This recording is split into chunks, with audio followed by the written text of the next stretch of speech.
रोशनपुर नाम के गांव में चंदा और शांति नाम की जिठानी और देवरानी रहती थी। चंदा का पति बहुत पैसे वाला था। उनके पास किसी भी चीज की कोई कमी नहीं थी और उसके विपरीत शांति का पति बहुत ही गरीब और नशेड़ी था। शांति चंदा के घर में काम करके अपना घर चलाती थी। भाभी, घर पर खाने के लिए कुछ भी नहीं है। अगर आप थोड़ा खाना दे पाए तो बहुत मेहरबानी होगी। मुझे जो भी पैसे मिलते हैं वो तो आपके देवर नशे में उड़ा देते हैं। ये तुम लोगों का ना रोज रोज का ड्रामा हो गया है। अब देवर जी कमाते नहीं है तो मैं क्या करूं?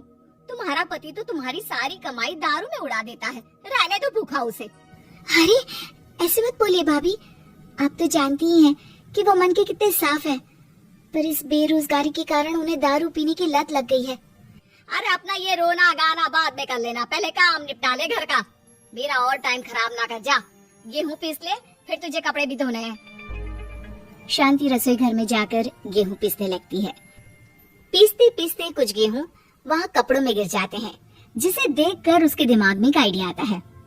क्यों ना ऐसे ही थोड़े गेहूं में अपने पल्लू में बांधकर घर ले जाऊं, फिर एक बर्तन में जमा कर लूंगी और उसे पीसकर रोटी बना लूंगी। कुछ दिन तो ऐसे ही चलता रहा, मगर फिर एक दिन चंदा ने शांति को ऐसा करते हुए देख लिया। अरे पहले तो मुझे लगा तुम लोग बस गरीब हो, पर तुम लोग तो चोर भी हो। चोरनी कहीं की। मुझे तो लगता था तू गेहूं पिसती है, पर तू तो अपने पल्लू में गेहूं छुपा कर ले जाती है। निकल मेरे घर से। मुझे माफ कर दो भाभी, हमारे पास खाने के लिए एक दाना तक नहीं था, इसलिए मुझे ये सब करना पड़ा। अरे तुम लोग मेरे रिश्तेदार हो, इसीलिए दया कर कर तुझे मैंने अपने घर पे काम पर रख लिया। पर तू और तेरा पति हमारे खानदान का नाम मिट्टी में मिलाने पर उतारू हो चुके हैं। आपको मुझे जितनी गालियाँ देनी है दीजिए, मारना है तो मार भी लीजिए भाभी, पर मुझे काम से मत निकालिए। परिवार की बात है, वरना कोई और ऐसा काम करता ना तो धक्के मार कर कब से घर का बाहर निकाल दिया होता। रोते रोते शांति अपने घर चली जाती है, जहाँ उसका नशेड़ी पति कहता है, अरे कहाँ रह गई थी कामचोर? इतनी देर क्यों कर दी? आज पैसे लाई कि आज भी खाली हाथ वापस आ गई है? अपने हाथ दिखा। जरूर पैसे छुपा लिए ताकि मैं दारू ना पी पाऊं। नहीं जी, मैं आपसे क्यों छुपाऊंगी? और अभी आप दारू पीने की बात कर रहे हैं, उसी कारण तो आज हम लोगों की ये हालत हो गई है। किसी काम की नहीं है तू, बिना मार खाए समझेगी नहीं। रख, अभी तेरे होश ठिकाने लगाता हूँ। रामलाल शांति को बहुत मारता है। शांति का मन दुखी हो जाता है और वो गांव के तालाब के पास के एक पेड़ के नीचे बैठकर फूट फूट कर रोने लगती है। मैंने कभी किसी का बुरा नहीं किया, फिर भी भगवान मेरे साथ ऐसा क्यों कर रहा है? मैं तो रामलाल जी की फिक्र करती हूँ, फिर भी उन्होंने मुझे इतना मारा। तभी उसे एक आवाज सुनाई देती है, रोने की कोई जरूरत नहीं है बेटी, चिंता क्यों करती हो? ये आवाज कहाँ से आ रही है? शांति अपने आसपास देखती है, उसे कोई नहीं दिखता। वो ऊपर देखती है, जहाँ उसे एक छोटी सी परी दिखती है। आप कौन है? आप तो कोई परी लगती है। हाँ बेटी, मैं इसी पेड़ पर रहती हूँ। मैंने तुम्हारी सारी बात सुनी।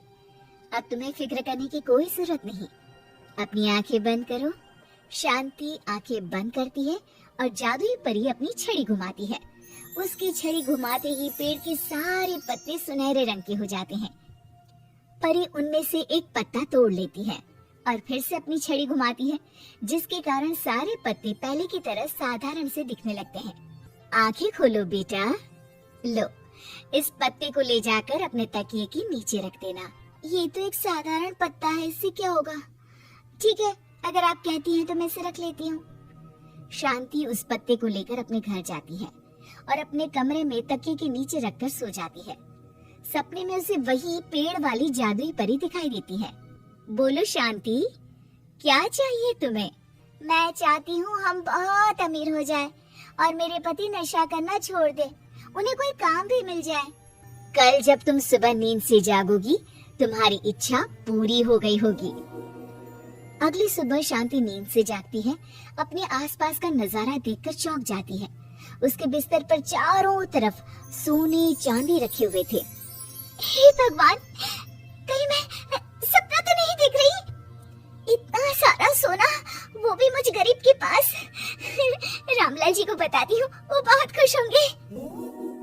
शांति जैसे ही कमरे के बाहर जाती है, वो देखती है कि रामलाल सूट बूट पहने काम के लिए बाहर जा रहा है। मुझे शहर में एक नौकरी मिल गई है शांति, मुझे आने में देर हो जाएगी, घर का ध्यान रखना। और इस तरह शांति बहुत अच्छा जीवन बिताने लगती है। उसके पास अब किसी भी चीज की कमी नहीं रह जाती। रातों रात शांति के पास आए इतने पैसों को देखकर उसकी जिठानी उससे पूछती है, अरे क्यों रे शांति, कहीं बड़ा हाथ मारा है क्या? अचानक तुम लोगों के पास इतना पैसा कैसे आ गया? नहीं नहीं भाभी, ये सब तो जादुई परी के दिए हुए पत्ते का कमाल है। शांति जादुई पत्ते के बारे में सारी बात चंदा को बताती है, जिसे सुनकर चंदा के मन में लालच आ जाता है और वो झूठ मूठ रोते हुए उसी पेड़ के नीचे जाती है जहाँ उसकी रोने की आवाज सुनकर जादुई परी कहती है, क्या हुआ बेटा, क्यों रो रही हो? मैं बहुत गरीब हूँ, मेरे पति मुझे बहुत मारते हैं, अब मैं जीना नहीं चाहती। चिंता मत करो बेटा, अपनी आंखें बंद करो। जादुई परी चंदा को भी उसी पेड़ का एक पत्ता देती है और तकिए के नीचे रखने को कहती है। चंदा उस पत्ते को लाकर अपने तकिए के नीचे रख लेती है और अगली सुबह जब उठती है तो उसके कमरे में चारों तरफ सांप बिच्छू रहते हैं। अरे बचाओ बचाओ, कोई मुझे बचाओ, ये कैसा पत्ता है जिसे लाने के बाद उस गरीब शांति के पास तो इतना सारा सोना आ गया, और मेरे चारों तरफ ये सांप बिच्छू, अरे कोई बचाओ। चंदा अपनी जान बचाती हुई शांति के पास जाती है। चलिए भाभी, मुझे लगता है आपके घर में सांप बिच्छू को बस जादुई परी ही हटा सकती है। दोनों मिलकर जादुई परी के पास जाते हैं। ये सब तुम्हारे बुरे इरादों का नतीजा है चंदा। तुम झूठ मूठ बस पैसे के लालच के कारण यहाँ आकर रो रही थी, इसीलिए तुम्हें जादुई पत्ते ने उसकी सजा दी। अरे मुझे माफ कर दीजिए जादुई परी, मेरे मन में लालच आ गया था। अरे शांति, तुम भी मुझे माफ कर दो, मैंने तुम्हारे साथ बहुत गलत किया है, फिर भी तुम मेरी मदद के लिए आई। चंदा को अपनी गलती का एहसास हो जाता है, इसलिए जादुई परी उसके घर से सारे सांप बिच्छू को गायब कर देती है। चंदा और शांति आपस में मिलजुल कर रहने लगती हैं।